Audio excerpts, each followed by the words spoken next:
Ah, le théorème fondamental de l'algèbre. Une grande affaire du siècle des Lumières. Sacré morceau d'histoire tout de même, avec un ou deux personnages peu ordinaires. Vous allez voir.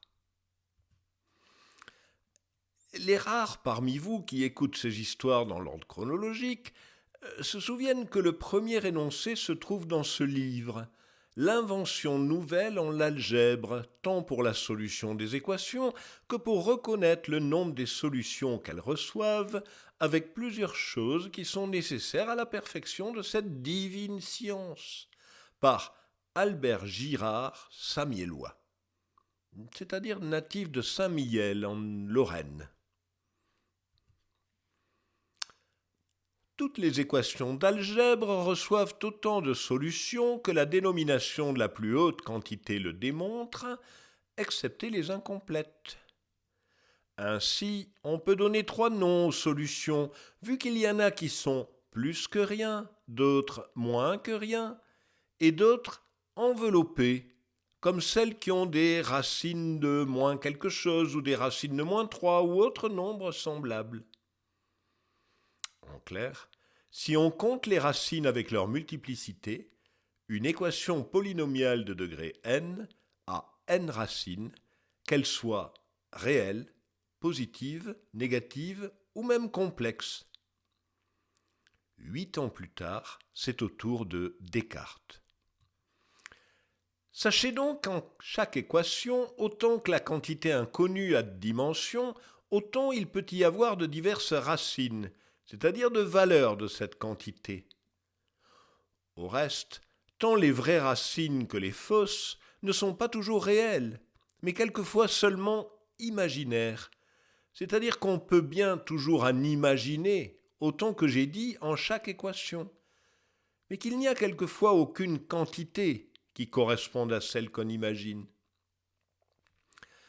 L'adjectif imaginaire est resté. Mais pendant longtemps, la notion qu'il désignait était aussi obscure que pour Descartes.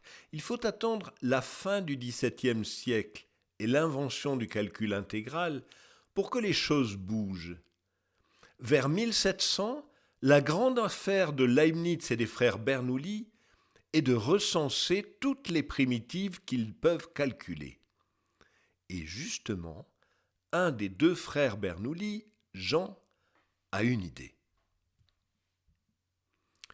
L'article est intitulé « Solution d'un problème concernant le calcul intégral ».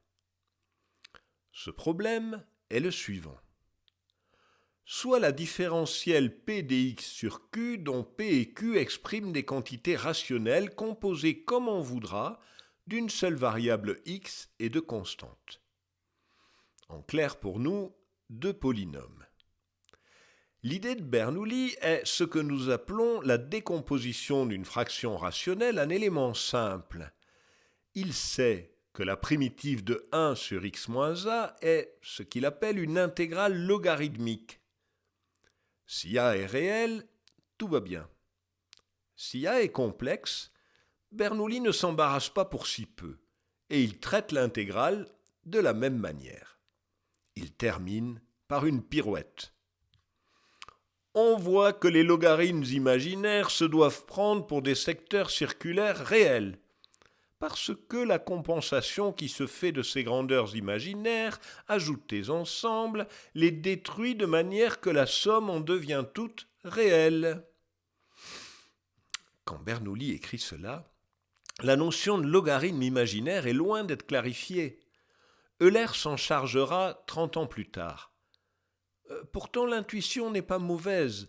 Les racines imaginaires d'un polynôme vont par paire de conjugués, et leurs sommes comme leurs produits sont réels. Mais comment des logarithmes complexes ajoutés ensemble se détruisent-ils de manière que la somme en devient toute réelle ?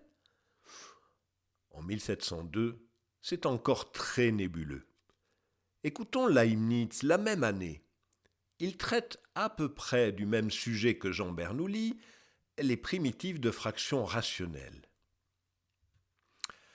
Ainsi, on trouve l'élégante et admirable issue dans ce miracle de l'analyse, monstre du monde de des idées, presque amphibies entre l'être et le non-être, que nous appelons racines imaginaires.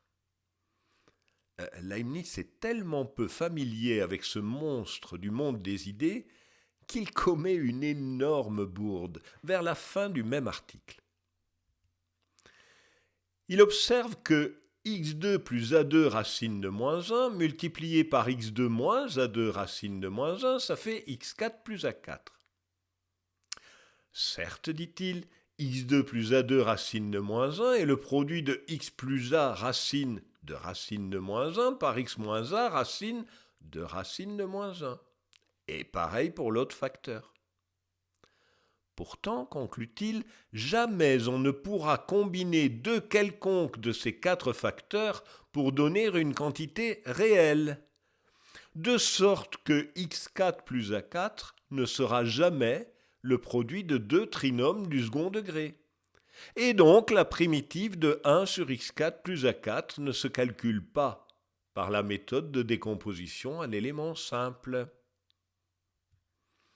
Allons bon.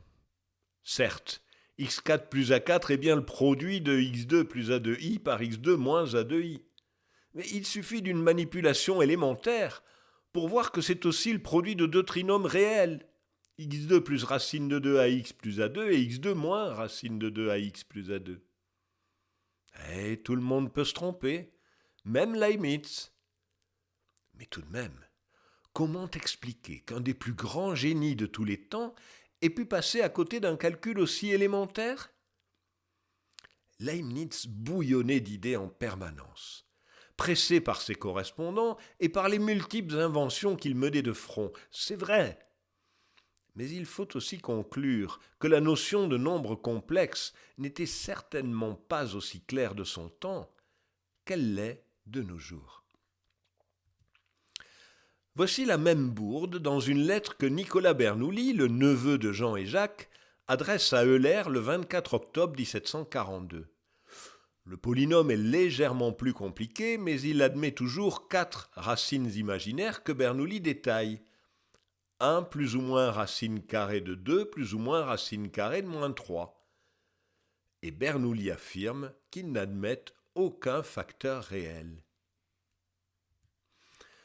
Mais Bernoulli est homme à reconnaître ses erreurs, et le 6 avril suivant, il adresse une autre lettre à Euler où il dit « Je me suis trompé, quand dans ma lettre précédente, j'ai affirmé que certaines quantités algébriques ne pouvaient pas se factoriser en trinômes réels. » Et il explique pourquoi il s'est trompé.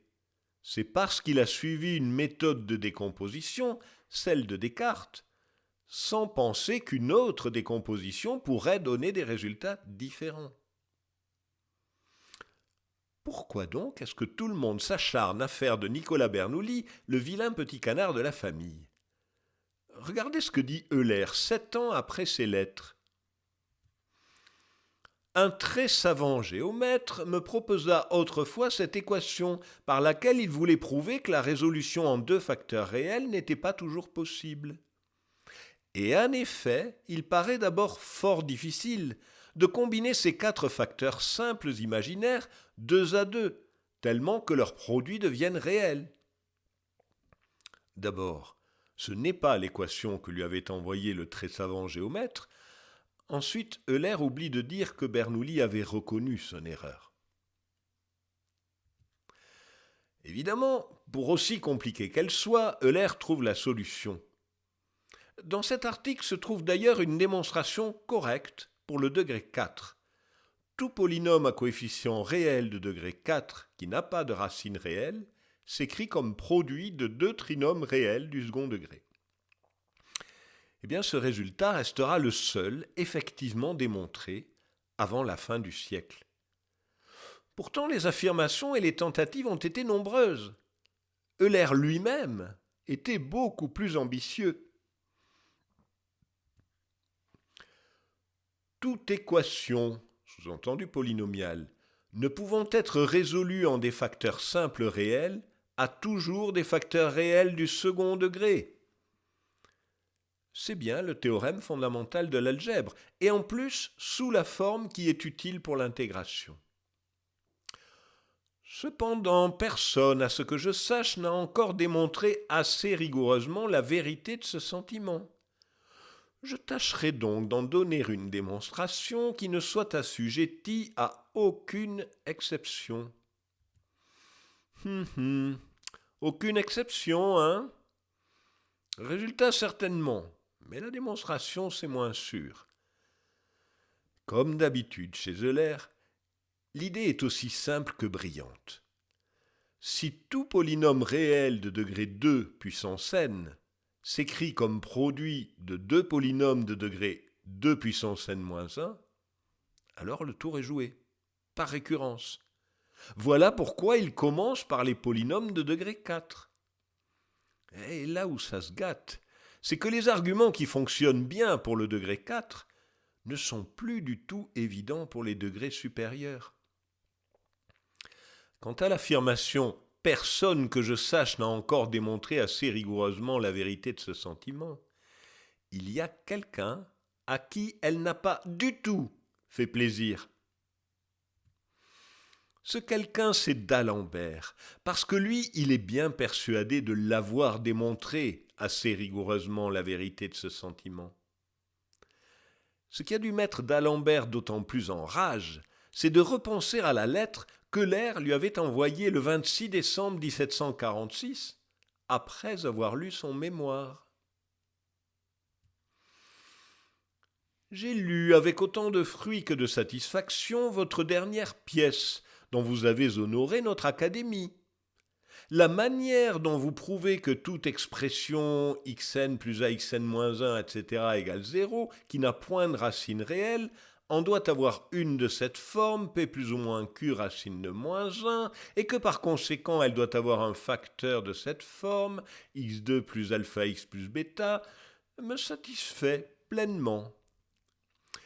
Mais comme elle procède par la résolution de la valeur de x dans une série infinie, je ne sais si tout le monde en sera convaincu. J'ai lu dernièrement dans une assemblée de notre académie une pièce sur le même sujet, où j'ai démontré, d'une manière qui doit être à la portée de tout le monde, que toute expression xn plus axn-1 plus etc., si n est une puissance du binaire, est résoluble en facteur réel de cette forme, x2 plus alpha x plus bêta. L'article d'Alembert, envoyé à l'Académie de Berlin fin 1746, s'appelle « Recherche sur le calcul intégral » et d'Alembert commence par citer l'article de Jean Bernoulli de 1702. L'objectif est le même, l'intégration des fractions rationnelles. Mais cette fois-ci, d'Alembert prétend démontrer le résultat principal. Voici comment il l'énonce. Soit un multinôme quelconque, tel qu'il n'y ait aucune quantité réelle qui étant substituée à la place de x, y fasse évanouir tous les termes. Je dis qu'il y aura toujours une quantité p plus q racine de moins 1 à substituer à la place de x, et qui rendra ce multinôme égal à 0. Aussitôt après, d'Alembert démontre que si un complexe est racine d'un polynôme réel, son conjugué l'est aussi. Et il conclut donc, comme Euler, que tout polynôme réel peut toujours se décomposer en facteurs réels de degré 2. La démonstration d'Alembert est complètement différente de celle d'Euler. Il construit une solution par approximation, comme somme d'une série. Et malheureusement, la convergence de cette série n'est pas du tout évidente. Et, comme l'a prédit Euler, tout le monde n'en est pas convaincu. Pourtant, d'Alembert ne lâche pas l'affaire. Il fait rédiger à nouveau sa démonstration par un jeune homme prometteur, dans un magistral traité de calcul intégral. Il s'agit de Louis-Antoine de Bougainville. Écrit en 1752 à l'âge de 23 ans, le premier volume du traité de calcul intégral est publié en 1754. Un second volume est paru en 1756. Le chapitre 5 du premier volume porte entièrement sur le théorème fondamental de l'algèbre, vu par d'Alembert. Le chapitre se termine par l'avertissement suivant.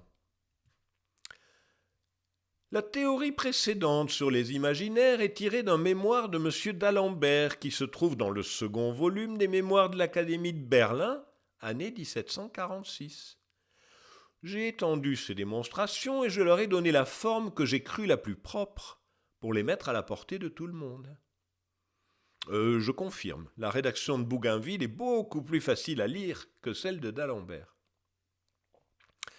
M. Euler, dans les Mémoires de l'Académie de Berlin 1749, a traité la même matière des racines imaginaires, des équations, par une méthode différente, mais plus longue. Il y a joint une méthode pour changer les quantités imaginaires en a plus b racine de moins 1 qui est la même que celle de M. d'Alembert. La carrière de Louis-Antoine de Bougainville a commencé par un coup de chance qui lui a fait rencontrer Clairaut, lequel Clairaut, à son tour, lui a présenté d'Alembert. Pour débuter en mathématiques, il y a pire. Entre les parutions de ces 2 volumes de calcul intégral, Bougainville avait été secrétaire d'ambassade à Londres. Et sur recommandation de Clairaut, d'Alembert et Degas, il avait même été élu membre de la Royal Society. Puis en 1756, il part pour le Canada, où la guerre de 7 ans oppose les Français aux Anglais. Et comme Bougainville est bilingue, c'est lui qui négocie la capitulation des troupes françaises en 1760 à Montréal. Bougainville combat encore en Europe jusqu'à la fin de la guerre de 7 ans, puis après un voyage aux îles Malouines, il part pour la première expédition française autour du monde. L'arrivée à Tahiti est un enchantement. Il y a la douceur du climat, l'abondance des ressources, bien sûr. Il y a surtout la gentillesse des autochtones qui alimentera le mythe rousseauiste du bon sauvage. Le caractère de la nation nous a paru être doux et bienfaisant. Il ne semble pas qu'il y ait dans l'île aucune guerre civile, aucune haine particulière, quoique le pays soit divisé en petits cantons qui ont chacun leur seigneur indépendant. Il est probable que les Tahitiens pratiquent entre eux une bonne foi dont ils ne doutent point. Pour des marins frustrés par des mois de navigation, la liberté des mœurs est l'objet de bien des fantasmes. Bougainville raconte « La jalousie est ici un sentiment si étranger que le mari est ordinairement le premier à presser sa femme de se livrer. Une fille n'éprouve à cet égard aucune gêne. Tout l'invite à suivre le penchant de son cœur ou la loi de ses sens, et les applaudissements publics honorent sa défaite. Il ne semble pas que le grand nombre d'amants passagers qu'elle peut avoir eus l'empêche de trouver ensuite un mari. » On ne s'étonne donc pas que Bougainville ait rebaptisé Tahiti la Nouvelle Cythère, symbole des plaisirs amoureux. Par contre, on peut s'étonner de son manque de clairvoyance sur un fait qu'il qualifie d'assez singulier. Ce Philibert Commerson avait embarqué en tant que naturaliste pour recueillir le plus possible d'espèces de plantes nouvelles et en constituer des herbiers. Il était accompagné d'un domestique qui se faisait appeler Jean Barré, botaniste déjà exercé selon Bougainville, qui suivait son maître dans toutes ses herborisations, portant même dans ses marches pénibles les provisions de bouche, les armes et les cahiers de plantes. Oui, mais voilà, sa structure, le son de sa voix, son menton sans barbe, son attention scrupuleuse à ne jamais changer de linge ni faire ses nécessités devant qui que ce soit. Et plusieurs autres indices avaient fait naître le soupçon. Le domestique courageux et infatigable était une femme. Une femme à bord d'un navire du roi, c'était rigoureusement interdit. Comme l'affaire était grave, malgré les soupçons, chacun préférait se taire, et Bougainville a fermé les yeux, Jusqu'à ce qu'un jour, à Tahiti, c'est toujours lui qui raconte, Commerson descendit pour herboriser. À peine Barret, qui le suivit avec les cahiers sous son bras, eut mis pied à terre, que les Tahitiens l'entourent, crient que c'est une femme et veulent lui faire les honneurs de l'île. Le chevalier de Bournan, qui était de garde à terre, fut obligé de venir à son secours et de l'escorter jusqu'au bateau. Quand je fus à bord de l'Étoile, Barret, les yeux baignés de larmes, m'avoua qu'elle était fille. Elle me dit qu'à Rochefort elle avait trompé son maître en se présentant à lui sous des habits d'homme au moment même de son embarquement. Oh, le pauvre Commerson dupé par une aventurière. Ben voyons. Et il nous explique comment il se fait qu'elle était déjà sa domestique longtemps avant l'embarquement. Il nous dit pourquoi, avant d'embarquer, il avait fait un testament en sa faveur. Bougainville, magnanime, s'est contenté de débarquer Commerson et sa maîtresse à l'île Maurice pour éviter le scandale du retour en France. En 1773, Commerson meurt à l'île Maurice. Jeanne Barret a veillé sur lui jusqu'à la fin. Ensuite, elle ouvre un bar à marins, se marie avec un militaire et finit par revenir en France, bouclant ainsi le premier tour du monde féminin de l'histoire. Loin du blâme général, ce qui domine dans les récits des contemporains, c'est plutôt le respect et l'admiration. Voici ce qu'en dit Jérôme Lalande, l'astronome académicien, dans son éloge de Commerson. On a fait un reproche à M. Commerson d'avoir souffert qu'une fille le suivît, déguisée en homme, pour faire le tour du monde avec lui.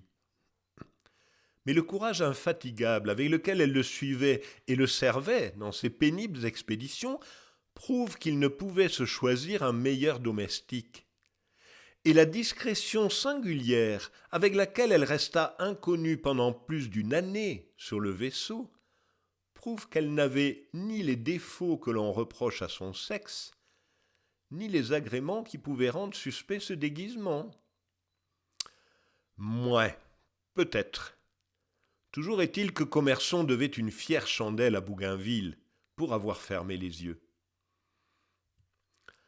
Alors le moins qu'il pouvait faire, c'était de baptiser, en l'honneur de Bougainville, une de ces magnifiques plantes qu'il avait découvertes, le bougainvillier.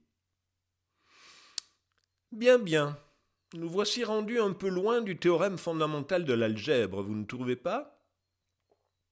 Bon, vous vous souvenez, D'Alembert propose une démonstration analytique, Euler une démonstration algébrique. Mais aucune des deux ne tient la route. Après eux, Lagrange tente de réparer la démonstration d'Euler. En 1795, Laplace donne un cours à l'éphémère école normale de l'an 3. Je raconte ça ailleurs. Il balaye la question en 2 pages. Voici les premières phrases. De là résulte une démonstration fort simple de ce théorème général que nous avons énoncé précédemment, et qui consiste en ce que toute équation d'un degré pair est résoluble en facteur réel du 2e degré. Soit abaisser les diverses racines de cette équation et supposons que 2 puissance is soit son degré, s exprimant un nombre impair, etc. Vous voyez l'erreur ? Attendez, il s'agit de démontrer qu'une équation a des racines d'un certain type, et on commence par supposer qu'elle a des racines. Mais de quel droit et de quel type ? Cette erreur-là, qui n'a dérangé ni Euler, ni d'Alembert, ni Lagrange, ni Laplace, un jeune homme de 20 ans ne l'accepte pas. Le jeune homme, c'est Gauss. Et voici la première page de sa thèse. Une nouvelle démonstration du théorème que toute fonction algébrique rationnelle entière a une variable peut être résolue en facteur réel du 1er ou du 2e degré. Traduisez, tout polynôme à coefficient réel se factorise en polynôme de degré 1 ou 2. La thèse est courte, 40 pages.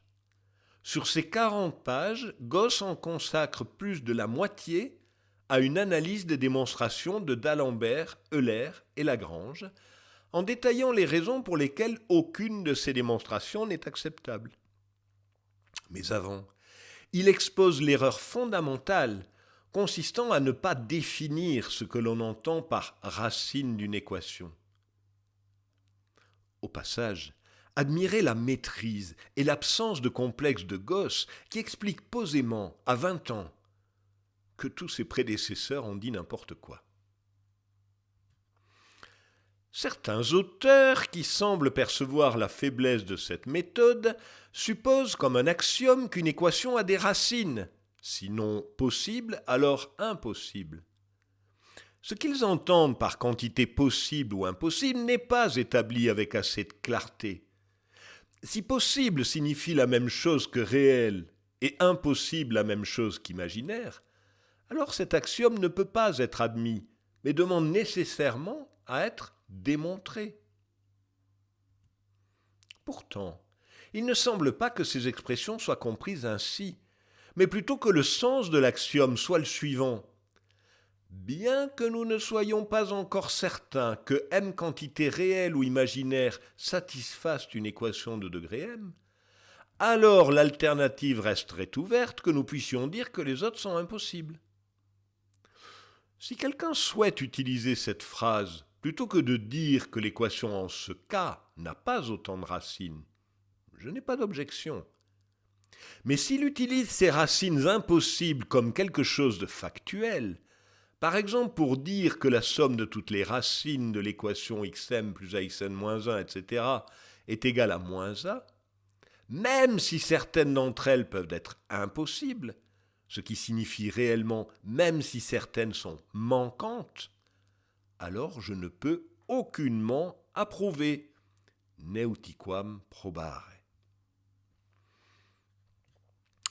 Alors fin de l'histoire. Une fois de plus, Gauss a été le premier et le meilleur. Eh bien non, pas tout à fait. D'abord, lui-même n'était pas complètement satisfait de sa propre démonstration. Alors il en donne deux autres, en 1816, puis il y revient en 1849, à plus de 70 ans, 50 ans après sa thèse, pour compléter sa première démonstration. Entre-temps, l'inévitable Cauchy avait bien sûr apporté sa pierre à l'édifice. Dans cette histoire, je vous ai cité Euler, d'Alembert, Lagrange, Laplace, Cauchy et Gauss. Alors, qui a gagné ? Lequel de ceux-là a fourni le premier une démonstration acceptable ? Et la réponse est aucun. L'illustre inconnu dont vous voyez le portrait a coiffé tout le monde au poteau. Mais je vous raconterai son histoire une autre fois.